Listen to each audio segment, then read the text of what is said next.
All right. Very pleasant. You ready? I'm ready. Welcome to the Koutas Show. Good to be here. Yeah. How's it going? So far, so good. I guess you're going to find out here real soon. Yeah, your shirt's very bright, by the way. I like it, yeah. Is there a reason that you wanted to wear that shirt? Well, we were downtown Arlington Heights. I didn't want to get hit by a car, so I thought I'd Yeah, that's a big play there. Well, plus I wanted to match Mom's shirt, so That's the key. we're twins. Got to match the wife. Yep. That's right. Happy wife, happy life. Is that true? That is partly true. Is that true? What do you do to make that true? Is that... Well, let me think. 36 and a half years. It takes a lot of grit and a lot of patience and a lot of love. A lot of That's love. what you got to have. A lot of love. Do you know the love languages by chance? Yeah. What's your love language? Probably, What do you think it is? I would say, appreciation. So you know that there's receiving love and giving love, right? Right. Do you know the 5 love languages that there are? Well, I can't remember all 5 of them, but one's like physical, one's Physical touch. Yep. Acts of service. acts of service, Gifts. Like words. words. Or like affirmations, like words that people would say to you, like compliments. Yeah. And then I forget the last ones. I think it's like, I don't remember. I know words is mine. yeah, words is yours. I like words. You like words? Yep. What do you like giving out the most? What do you think? And I'll tell you what I think. What I like giving out the most? Yeah. So that's how you receive love the best, right? Is words. Yeah. So like if someone says like, "Hey, thank you for doing this," Yeah, you'd be like, that's "That's what an I like act of to- love." Yeah. So what do you think giving out to people is your act of love? Probably, is there the physical part? Physical touch. Physical touch. It's like hugs. Hugs. Yeah. Yep. High fives. Definitely. Yep. You'd agree? Yeah. Okay. You always try to hug me all the time. So Well, yeah. I know. Even in high school, we hugged you and you were okay. Yeah. I also think that it's not just one. I do think that acts of service is another one. Because you do things and then you like expect people to like see that as love. I guess. Right? Am I right? High expectations, I guess. No, I don't think that's high expectations. I think No? that's just a love language. It's like you would do something out of like the kindness of your heart to give love and you Yeah. would expect appreciation back. So you would expect them to communicate to you to say thank you because your love language received is I guess a thank see you. that. I could see that. Instead of it just being like a hug with no words, it would be like Oh, yeah. thank you. gotta Like, have I really words. appreciate Yeah, you. you got to have words. Yeah, that's pretty cool. Otherwise, it gets awkward. Yeah. So, like growing up, did you have the same love languages growing up when you were Oh, in high yeah. school? Oh, yeah. Kid, you're always high-fiving, hugging people. I think that's part of the Greek culture. You have to hug. If you don't Yeah. hug, you're not Greek. Yeah. So when did you go to Greece as a kid? I was 10. So you're 10. Did you go like all the time, like back and forth? No. Just one time when I was 10. How long did you stay? I think we were there for like 2 months. 2 months. Yeah, it was through church. So the church sends you. You had to sign up, but you had to be 12 to go. So my dad's like, yeah, my kid's only 10, but he's going. So he talked to the priest. The priest says, okay, we'll let him go. We'll keep an eye on him. So I went at 10 years old. Everybody else was 12 and older. High school, 12 up to high school. So I get to Greece in bad shape. Missing mom, missing dad. What do you mean? Just missing them because 10 years old. Oh yeah, like you were missing your parents not being there. Big time, yeah. Right. I'm like in another country. I thought you meant missing like they went and did their own thing and you were like trying to find them and you had no idea. Gotcha. Missing your parents. So they didn't come along. No, they just sent me off. Just put me on the plane with all these other people from church and Interesting. yeah, on my own. So I wrote notes every day. Miss you, mom and dad. Miss you, mom and dad. Hope you come back. And I send a letter every day. So you send letters back then, right? Oh yeah. How was the mailing / receiving back then? I mean, obviously it's a little different today. You can send a text message in someone's pocket, but Yeah. did you like drop it off at the mailbox? Did they have like deliverers? Yeah, they had you'd give it to like I don't know the priest or whoever was in our compound there, and they would just put it in the mailbox, and it made it there. Because then I would get something back from my parents, like maybe a week later, you'd get something from home. Mm-hmm. But then the nicest surprise was when about a month and a half into it, maybe a month, all of a sudden we're ready to go and take a trip somewhere to go visit somewhere. And all of a sudden I'm looking, I'm going, man, that dude looks like my dad. My dad showed up. Oh, no way. He came. So he showed up. When did he show up into the trip? About a month into the trip. Nice. So you were like up. 30 days in, sending letters back and forth. And then he showed up, and then I finished off another week, I think, of camp. Maybe it was another week left or something, 2 weeks. And then he says, oh, he's staying with me. So he took me off and we went to his village and went all over the place. Okay, so where were you in Greece when you were at the trip? Somewhere outside of Athens. Okay, so you were like suburbs of Athens then? Suburb of Athens at some camp, so church camp. Okay, and then you went to Nastani once your dad was there. Yeah, then we which went is to Nastani like, and we stayed there. Okay, Yeah. it's just north of Kalamata by Tripoli. Yeah. Okay, Yeah. yeah. So Yeah, you saw it. yeah, I was there. It's Saw the pretty house. pretty sweet place. Yeah. So pretty did you sweet stay house. at the Pretty house? sweet house. Yeah, it's Oh, pretty. yeah? Yeah, it's a pretty sweet house. It was It's a in lot better great. shape. It's in great condition. Oh yeah, real For good those condition. who are curious, the grass was only 6 feet tall. Yeah, bricks falling off. Yeah, it was nice. And it was spikes and nails and lots of stuff everywhere. Yeah. That's interesting. Did you like miss your grandpa or dad? I mean, my grandpa in that moment, and then when he showed up as a surprise, did you like have confidence you're going to finish out the week, or did you have any debates on going home? Or Oh no, I finished off the week. I wanted to stay as long as we could, so we stayed another month or so. Mm-hmm. Because I don't know how he did it, but nowadays I know how planes work, and so he must have done some magic to make the plane ticket change to whenever we were going to come home. So that was nice. Yeah. Yeah, I didn't know.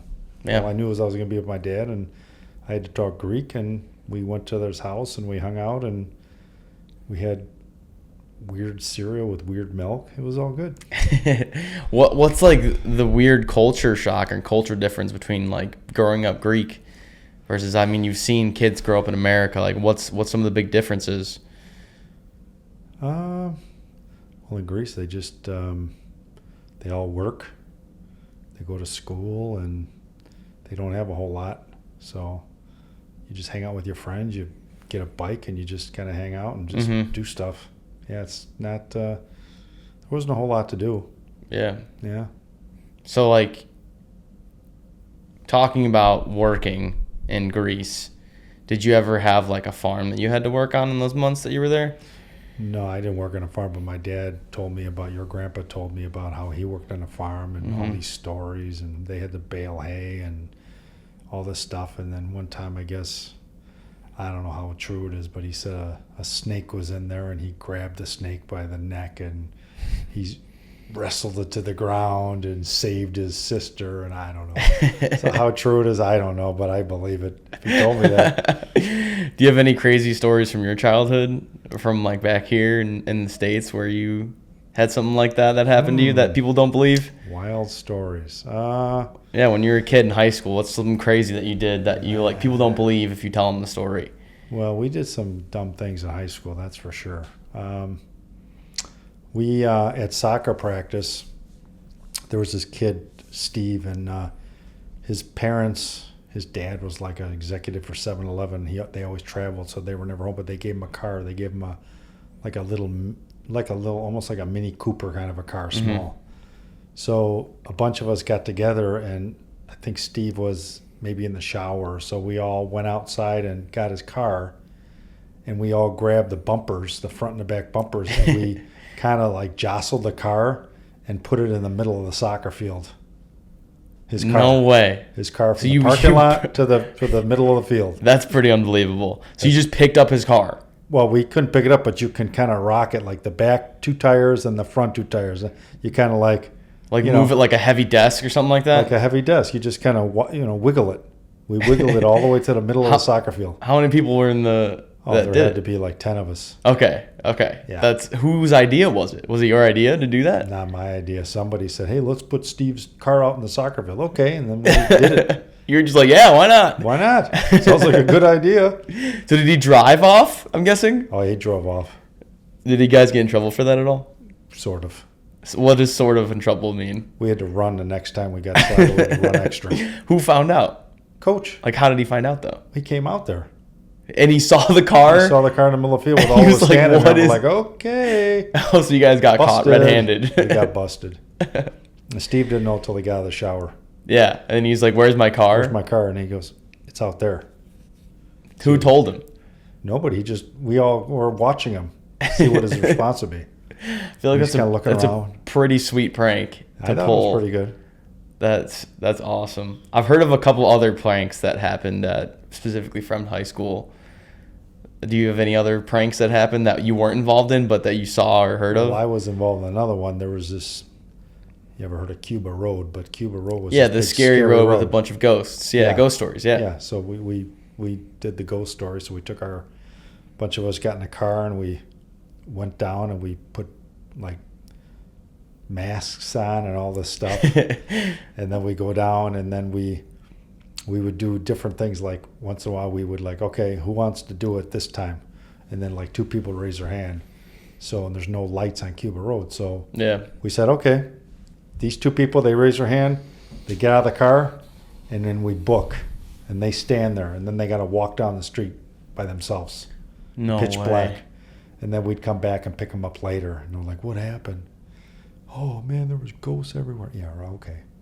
And then some bright person came up with this idea that there was a house that had a beautiful gate and had a sign above their gate, probably their last name. Mm-hmm. So some smart guy in our group goes, let's take the sign. Of course. So literally we pulled the car up and we disconnected their sign, their name sign, and took it with us, took it all the way back to somebody's house, Mm-hmm. took a picture with the sign, and then we drove all the way back and put the sign back up. That's pretty awesome. I don't know. I mean, that's pretty cool. Returning How back to big was scene the of the sign, crime. though? It was probably like a sheet of plywood, like 4 foot by 8 foot. Okay. Huge. Yeah, that makes sense. Yeah, we had to hold it on top of the car. That's pretty funny. And then we drove it to somebody's house, took a picture. We all had masks on so nobody would see us. Yeah. And then it made it in the, I think it made it into the school yearbook. It did. The picture. I think so, because we knew the editor, so we said, hey, you want to put this in there? But we were stupid because the clothes we're wearing Yeah. kind of gives you away, doesn't You it? can kind of tell. Yeah, like if I had like Chicago Fire or something like Or, that. yeah, Like, like I know who he is. Something that you would wear Or specifically. shoes, yeah. Yeah, I get that. That's pretty cool. Yeah. Anything before high school, like elementary school? How was elementary school like when you were a kid? It was pretty rough. Yeah, kids were mean. So it was just like a bunch of bullies all over the place, or like bullies everywhere. yeah, Yeah, survival of the fittest, basically. Yeah. yeah. Yeah, toughest kids always won. Was it there like sports and stuff that initiated that, or is there football and wrestling and basketball and soccer? Like, do they have sports in elementary school and then in middle school? Yeah, they had middle school. They did. Yeah, junior high they had sports. Where those sports kids, like the ones that were typically bullied, was your like atypical the bully American kids movie? were kind of like the non-sports kids were the bully kids. That's strange. They didn't like athletes. Mm-hmm. So I don't know. So athletes are pretty much the same as they are now. Yeah. Yeah. We had jocks, frocks, and burnouts. What's a frock and a burnout? So burnout is somebody who like just smokes, doesn't do anything. Yeah, just doesn't do anything. Jock is a Smoke. jock, and a frock is like a jock that smokes.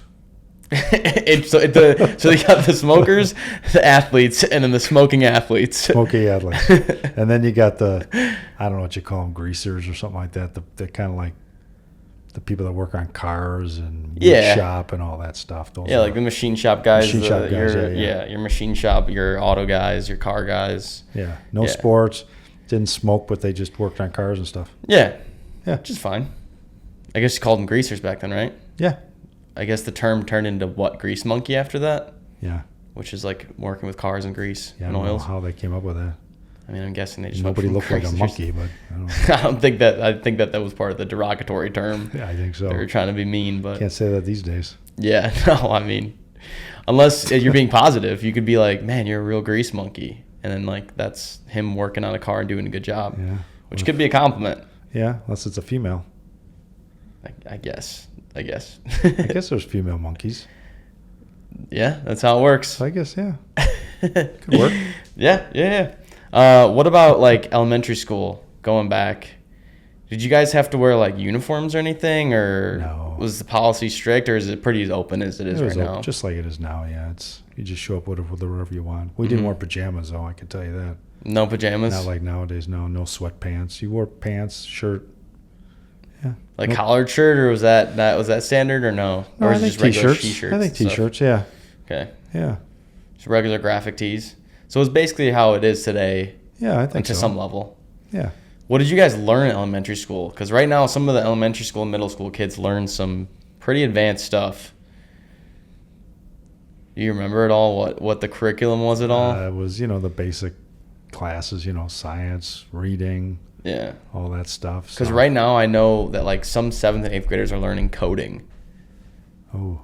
Which wasn't even a thing for me when I was going into middle school, let alone like computers being available to schools like that for you. I was just coming up when computers were getting available in like 4th, 5th grade. Yeah. And then coding is now taught in 7th and 8th grade, which is crazy.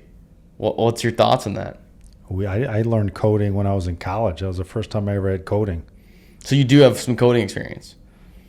If you want to call coding a D, yeah, I guess if you get a D in coding, I guess I learned something. That was not my favorite subject. And as a matter of fact, there's a funny story because me and my best friend Mike, Mike. Yeah.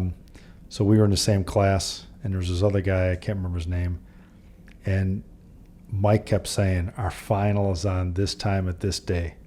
I'm like, all right, let's study. So we stayed up all night, studied, and then by the time we're ready to go, we drank some coffee, went into class at about, I don't know, maybe 11 o'clock. And we're like looking around, and Mike's like, I'm almost sure he said it was in our regular room. So then we go to his office, and the instructor, the professor's in there. He goes, hey, I was looking for you guys. We're like, what do you mean? He goes, the final's over, dudes. We had the final at 8 this morning. I'm like, what? Mike? Mike's like, oh, I'm so sorry. You guys can still take the final. So we all had to take the final like in a separate room, all separate. And it was not good. You didn't do well on it? Not good.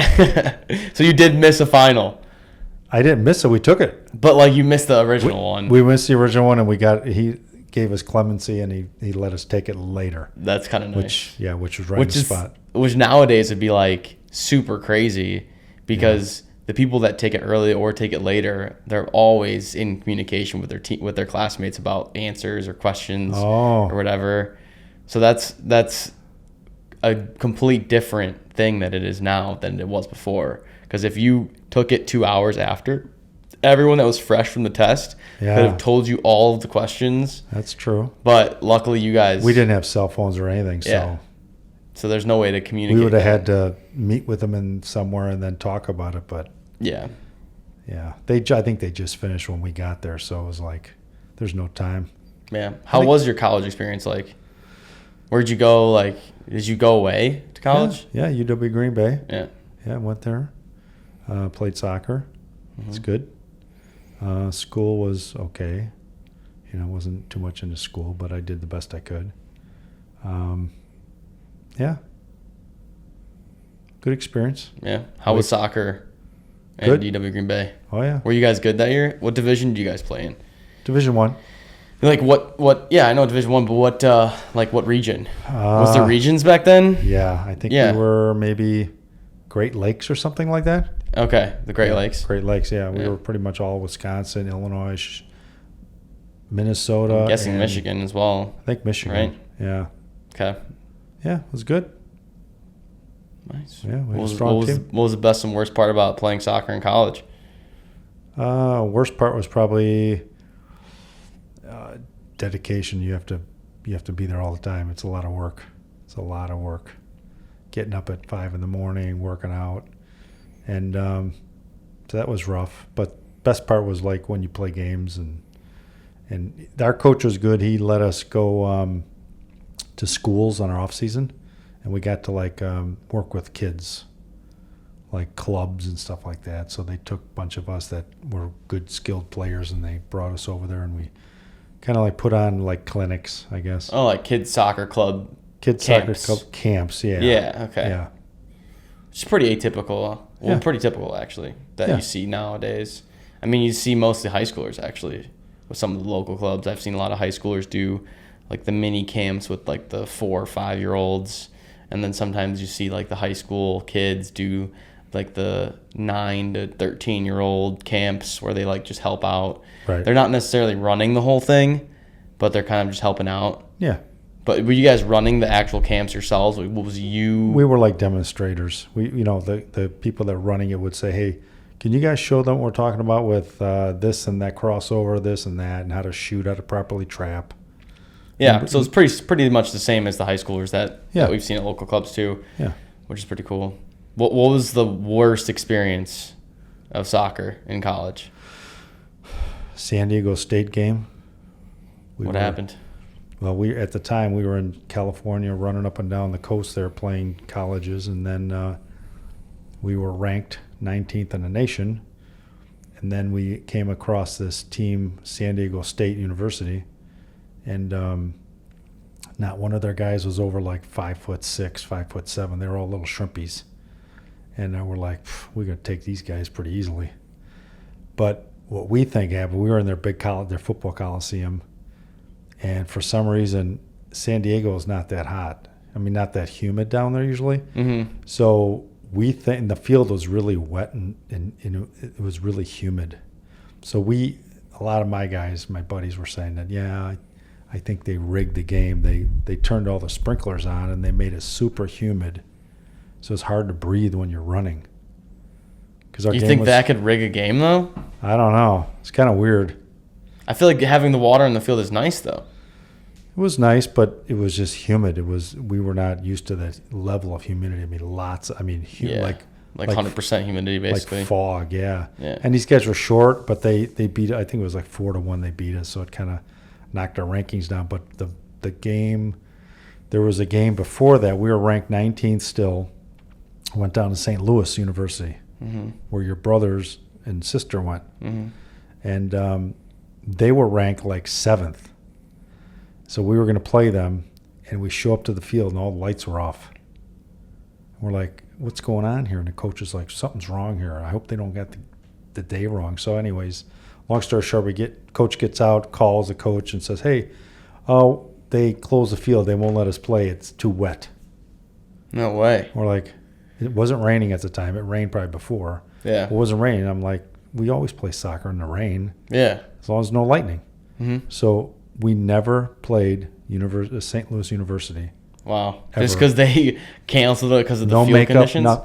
Well, we think that if they played us and they lost, their rankings would have went way up and ours would have went way down. You mean theirs would have went way down? If they lost. We would have been at a better ranking and they Right. would have been at a worse ranking. Right. So that's why they didn't want to play you. Was it a friendly match? No, that's legit. Like a season match? Yeah, and they D1. didn't play We're it? D1. How does that work? How can you not just play a match? Like, we don't know. They canceled the game. We drove all the way down there on a bus. And they abandoned the match? They did not. The lights were off. Nobody's That's there. like a 10-hour drive for them to cancel the match. Probably 10 hours. Yeah. Yeah. That's ridiculous. Yeah, we were not happy. I mean, even they should have rescheduled or something. We thought there'd be a makeup, but nothing. Wow. And the rankings stayed the same, so they got to stay 7, we got to stay 19. Was that like the last game of the season? No, probably beginning of the season, middle of the season. Interesting. Yeah, it's too bad. Yeah. Any cool teammates on the team? I would say Ivan Delbecchi. He was a Delbecchi. Sounds like a soccer player. Yeah, but we called him Delbecchio. Delbecchio. He's an Italian from Canada. An Italian from Canada. That makes sense. Italian from Canada. That mix is totally. Yeah, and he'd always use his hands and talk with an accent, and he was like hands like this. Yeah, like an Italian. Just a good guy. Yeah, but he always told us that all his ligaments were missing. They weren't working, because he could take his ankle and he could turn his ankle almost 180. So he was weird. very flexible. Interesting. But good player. Yeah. And then the other guy I would say is probably John Amuzu. Amuzu from Africa. I was gonna say, is he African? Africa, That sounds like a super African name. Yeah. Almost like the Vuvuzela. Yeah. John Amuzu. What was special about him? Well, he's a man of very few words. Him and I ran the defense because I played midfield for a while, and then I moved back to defense, and both of us stopped pretty much everybody. But we had a reunion for the coach. We had a memorial bench a couple years ago. Mm-hmm. Went up to Green Bay, and John was there. So, of course, kind of curious, hey, John, what happened? What did you do? You finished school, what'd you do? He goes, well, I'm an anesthesiologist. You're an anesthesiologist? Oh, man. John, how did you get that job? He goes, I don't know. A lot of studying. But like I said, man, a few words. Yeah. I mean, anesthesiologist is a very important and also very high-paying job. Oh, yeah. If you want a lot of money out of college, that is the job to be. Yeah. They make a lot of money. Because if they're wrong, then they basically go to jail because they've killed somebody. Yeah. Or they wake them up and it's pain and they could get sued. So it's very important the amount of dosage that they put in to people's bodies. He said he's doing good. That's good. He's not in jail, and then he didn't say anything about getting sued. So that's the standard, that you're just not in jail. That's the standard of doing good. That's good. That's good. Did you have any troubles with the law in your days? Any possible tickets you got out of and stuff like that? I don't think I got out of any tickets, but in high school we were pretty stupid. We thought a friend of ours, we'd play a prank on him, so we took napkins from McDonald's, soaked them in gasoline. All right. Okay. And then we went and stopped in front of the guy's house, and then we opened up his mailbox. He's got the mailbox on the curb, so we put the soaked napkins with gasoline in the mailbox, and then took a round of fireworks and lit them off and bolted. The fireworks went off, lit the napkins on fire, and basically the mailbox kind of like basically exploded.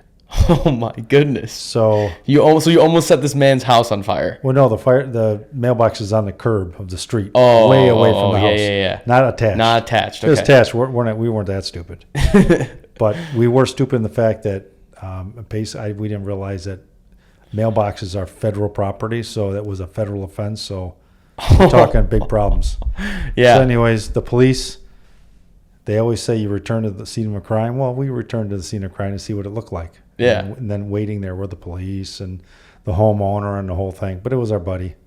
Yeah. So they couldn't believe it was us, and we said we're sorry. So what our whatever you want to call it, repair was, we went back and we had to put a new mailbox in. Yeah. So out of the, I think 6 of us that were in a car, there's 2 of us that went back. Me and Dan Spooner were the only 2 that went back and did. All the other guys didn't come back. They were like, they didn't want to. They didn't show up. So they're too scared. I don't know, or lazy. Who knows? Yeah. But it was kind of.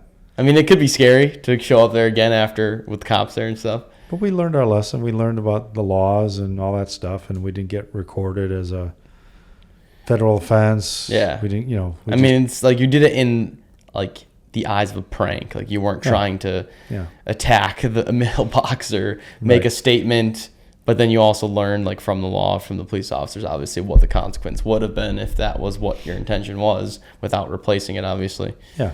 We had to tell our parents, though. Everybody had to call their parents. Mm-hmm. It was our midnight or whatever, so that was kind of shocking for some of the parents to be able to pick up their kid from the with the blown up mailbox, basically. Yeah. Did it straight up blow up? Or it just kind of like the firecrackers just kind of blew the gas and it just started on fire. Okay. So it was just on fire. But you can't. Yeah, it didn't like shrapnel didn't go flying. No. Okay. Just burnt, but you can't use it anymore. So we had to buy him a new one, put it in. Yeah, that makes sense. I mean, if you lights McDonald's fires on fire, it's probably gonna be burning up in there. Yeah. Probably gonna be messing up the whole thing. It's pretty interesting. Pretty fun. Good learning lesson. Don't do that again. Yeah, I don't think I've ever thought about doing that in the first place. Yeah, that's good. Well, we were stupid. So, but that's okay. You learn from it, I guess. Yeah. Interesting. So, who's probably the craziest friend you had then in high school? Craziest friend? Yeah. Ooh, there's a bunch of them. Because who thought of these ideas? Well, that's the thing. Unless that was your idea. No, that was not my idea. None of these were my ideas, but I was the driver, though. That's the problem. You drove everybody, so you're basically the accomplice of every single crime that any one of your friends commit. Apparently. But I was driving before I was supposed to drive, so that probably helped a little bit. Craziest person? Let me think. Who would that be? Oh, there's a bunch of crazies out there. Off the top of my head, I'm just trying to think who would be. I guess maybe that Steve guy with the car we put in the middle of the field. Mm-hmm. So his parents were gone. They went, I don't know, who knows, Aruba or somewhere. They left his house with him in it. I think he might have had a sister. And they lived in a very, big house in Inverness. So it was a pretty large house. Well, anyways, somehow without social media, he said all the soccer players, hey, come on over, let's have a party. So I don't know. There was more than the soccer team there. There was the whole high school was there. And the weird thing is that he had all kinds of stuff going on in his house, food, and then he had liquor from his parents' liquor thing. Mm-hmm. But then I don't think he did it, but somebody lit off fireworks in his kitchen and burnt the floor.